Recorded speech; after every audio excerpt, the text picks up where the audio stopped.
Okay, ini ikan deh.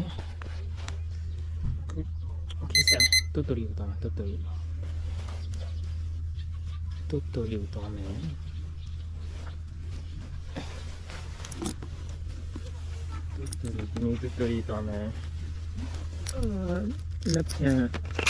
Lapyan na Yoshima o yan ba?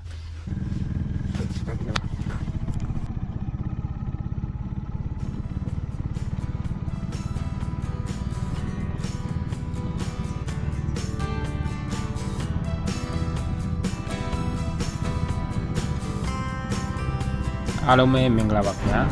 no nya kam ma eပြီးတော့ဒီတိုင်းပဲထွက်လာလိုက်တာဒီကန်းကြီးပြီးတိုင်းပဲတောက်လျှောက်မောင်းလာတာဖြစ်ပါတယ်ကျွန်တော်ဒီတိုင်းပဲမောင်းလာရင်နဲ့စီဆိုင်ဒီဇိုင်းပြီးတော့ကျွန်တော်စီရင်ဖြည့်လိုက်ပါတယ်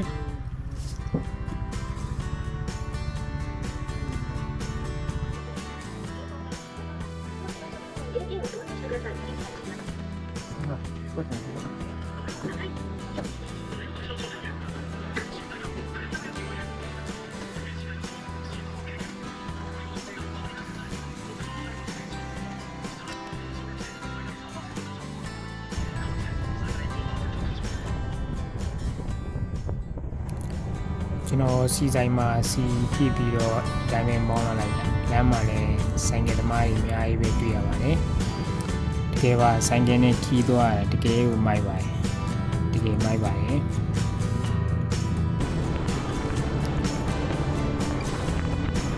လမ်းမှာဆိုရင်ရှူခင်းနေရမ်းလာပါတယ်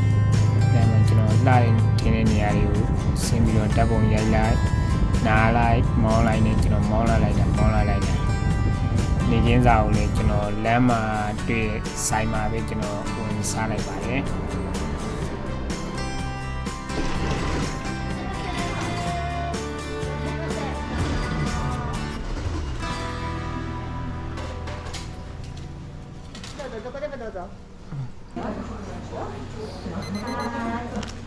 はい、お待ちどうさまです。はい、牛丼です。どうぞ。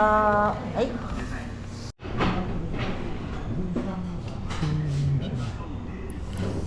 ကျွန်တော်နေ့လေစားကတော့အမဲသားထမင်းနဲ့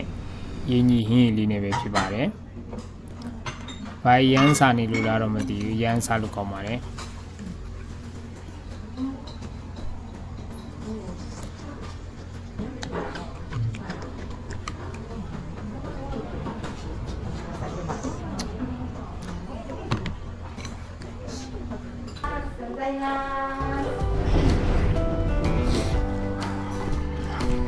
ဆိုင်ကနားတဲ့ချိန်ကုန်ပြန်နေပါပြန်စီအောင်လီရောလာချိန်ကြီးပါရောလာ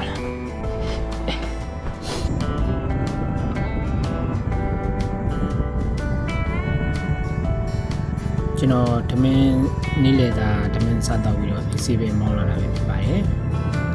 လမ်းမှာဆိုရင်လည်းဆိုင်ကအဖွဲ့တွေအများကြီးတွေ့ရပါတယ်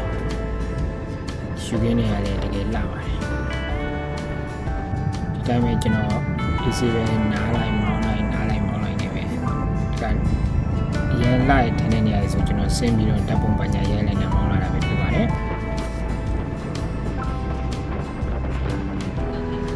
အဲ့လိုနဲ့ကျွန်တော်နောက်ဆုံးမှာတော့တူတူရီရောက်ရှိလို့လာပါပြီ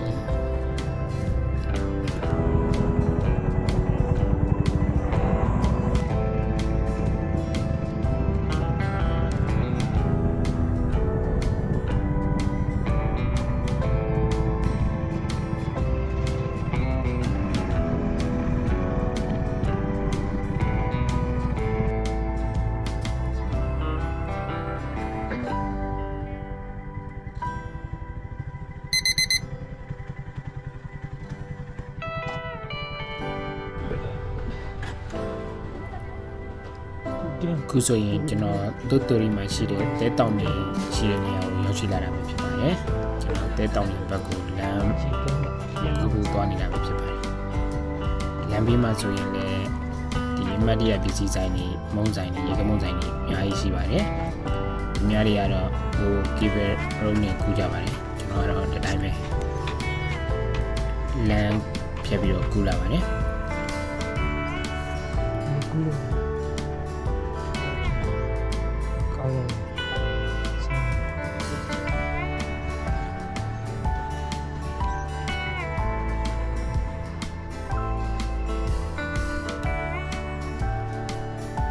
ခုတဲတောင်နေ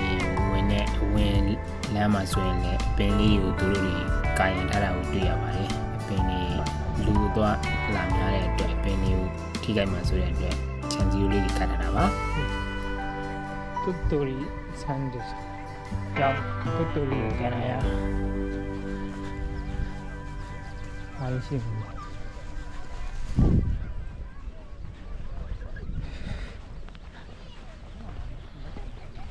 ဂျပန်မှာကပင်လေကမ်းခြေတွေတော်တော်များများက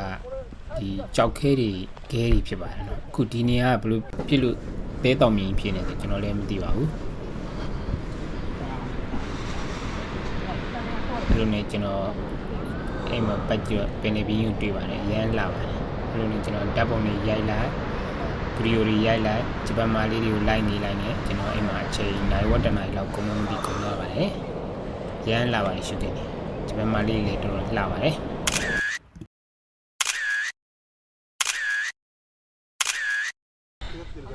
tuttori kupone piacena moda bia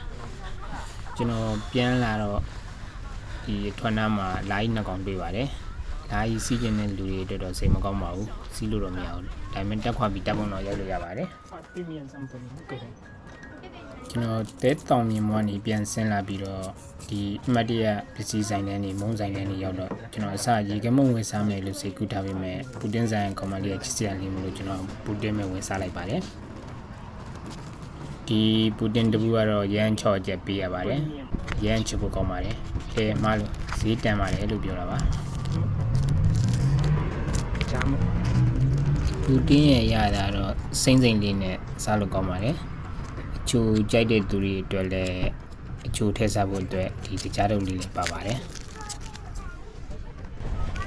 tuttori the sun museum the sun museum ပြလိုက်တဲ့ပြလိုက်တယ်ဝင်ကြည့်တာ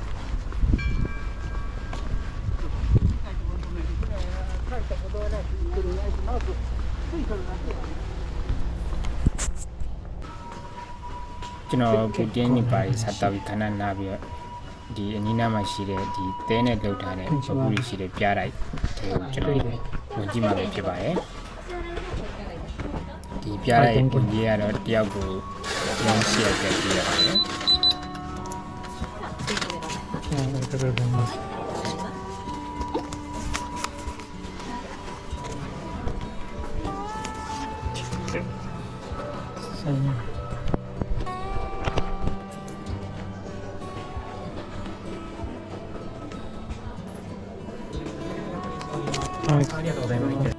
ဒီပြလိုက်တဲ့ဝင်ကနေဝင်ဝမှာဆိုရင်ဒီຢာတွေကိုဘယ်လိုဆောက်လုပ်ထားလဲဆိုတာကိုဒီဗီဒီယိုနဲ့ပြသထားတဲ့နေရာလေးတစ်နေရာရှိပါတယ်။ဒီလိုနဲ့ကျွန်တော်ဒီပြလိုက်ခမ်းမတွေကိုဝင်လာတာပဲဖြစ်ပါတယ်။ဟိုရမ်းလာပါတယ်။တဲတွေနဲ့လုပ်ထားတာဖြစ်ပါတယ်။ဒီသူတို့ရဲ့ဂျပန်နိုင်ငံရဲ့ခေတ်ဆက်ဆက်ပြောင်းလဲလာတဲ့ပုံစံတွေကျင်းမှုပုံစံတွေကိုဒီတဲပပူတွေနဲ့ထွန်းထုတ်ပြီးတော့ပြသထားတာဖြစ်ပါတယ်ဒီစသဝင်ချင်းမှာဆိုရင်အခုကျေးလက်လူနေမှုဘဝပုံစံတွေကိုပြသထားတာဖြစ်ပါတယ်ပြီးတော့သူတို့ဂျပန်နိုင်ငံရဲ့ရှေးရင်ခင်ကမင်းဆက်တွေရဲ့ပုံစံတွေပြီးတော့သူတို့ဂျပန်နိုင်ငံကိုပေါ်တူဂီဂုံသွင်းရောက်ရှိလာပြီးတော့ဒီနောက်တိုင်းရင်ချင်းမှုပြီးရောက်ရှိလာတဲ့ပုံတွေခရီးယန်ဘာသာတွေရောက်ရှိလာတဲ့ပုံစံတွေလိုမျိုးတွေပြသထားတာဖြစ်ပါတယ်။ဒီပြတဲ့အလယ်မှာဆိုရင်ဗုဒ္ဓဆင်းရဲတော်ပုံစံတွေရှိပါတယ်။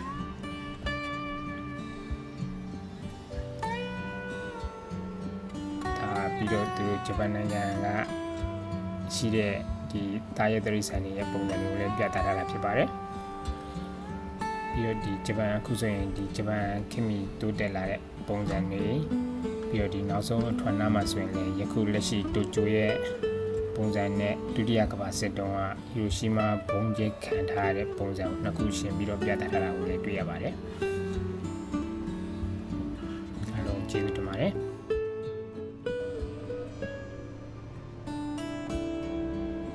အခုဒီဥစ္စာကတော့ဒီဘောကနေမြင်ရတဲ့မြင်ကွင်းမျိုးဖြစ်ပါတယ်။ဒီအပေါ်ထဲမှာဆိုရင်လည်းဒီအမတ်တရ လက်ဆောင်ပစ္စည်းဆိုင်တွေရှိပါတယ် โอเคဒီနေ့တော့ဆိုင်နေမောင်းလာတဲ့လောက်ပဲတော်ပြီပြန်မှန်းပါအဲ့တော့ဟိုတယ်ကလည်းကျွတ်တင်ပို့ကင်းယူမထားဘူးဆွမ်းနာမှာရှာပြီးတော့လာလိုက်တယ်4000ကြာမယ်ဒါတော့မှဟိုတယ်ဟုတ်ဘူး hostel โอเคခုအဲ့ဒီပါမယ်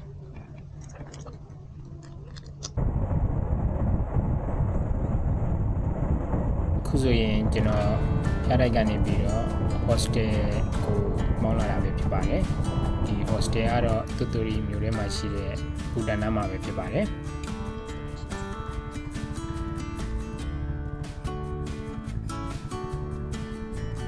ဒီ hostel ကတော့ကျွန်တော်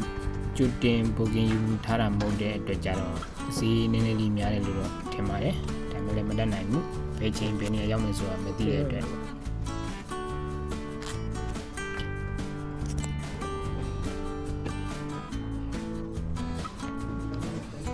パスポートは持っていますか？あはい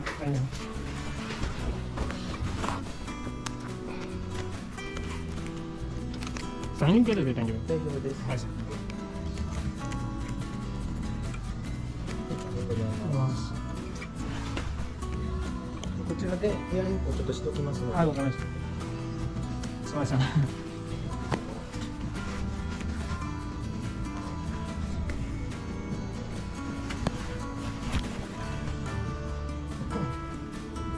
こちらにお名前と、はいあとロフトワークを記入お願いします。では記載されております。はいシャワーとトイレは2階と3階にございます。なるほどこちら注意事項になりますので一度ご確認お願いします。部屋の中ではもう飲食ダメですので、下にお願いします。あと夜の6時から9時半までこちらカクテルか鳥取の地酒をいっぱいサービスしております。もしよろしければご利用ください。ではエレベーターになります。バックのパッキングもありますここで大丈夫なんですけど自己管理になります。あそのままで大丈夫はい。はいわかりました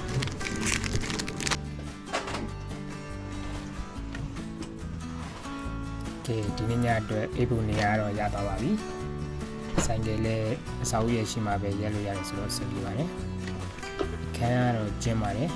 ဒါပေမဲ့လည်းမတတ်နိုင်ပါဘူးဘတ်ဂျက်ကျွေးထားတဲ့အနေနဲ့ကျွန်တော်လည်းဒီဘက်ပတ်ကားတွေတဲ hostel လိုမျိုးနေရာမှာပဲတဲပါတယ်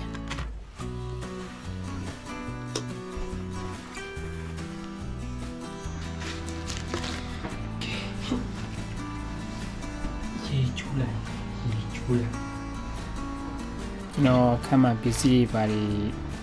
ထားပြီးတော့ရေရင်ချိုးလိုက်ပါတယ်